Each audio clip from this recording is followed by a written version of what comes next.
Friday market update. Let's start with the big picture. We got the job market. It's been a hot topic lately, and the latest reports really made it seem like jobs are booming. But if you dig a little deeper, the reality is different. Seasonal adjustments skewed these numbers, and what's actually happening is a bit of a drop off in real job numbers. But basically, what I'm trying to say is the job market isn't as strong as it appears. We're talking about a shift from full-time jobs to less stable employment, which is an indicator that employers are getting cautious. Usually they freeze hiring or cut hours before they start laying people off. And then in other news, we got car sales that were down compared to last month and last year, and oil prices dipped a bit as well. Initial jobless claims were up this week, which is a sign that finding new jobs might be getting tougher. On the bright side though, productivity is up, which is good news for inflation.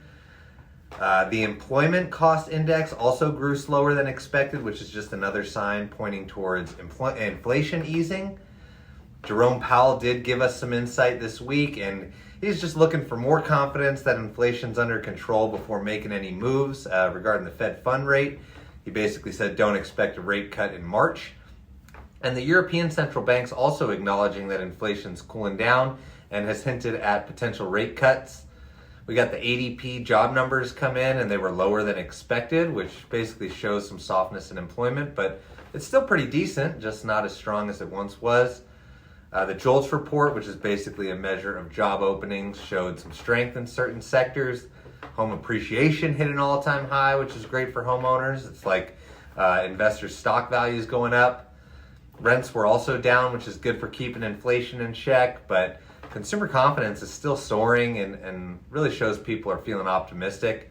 I think it might be overly optimistic, but for home buyers, there is a bit of a silver lining. You got more purchasing power now compared to when mortgage rates were peaking a few months ago. But of course, housing affordability is still a growing concern, especially for renters. So just reach out if you're curious about how we can help with that.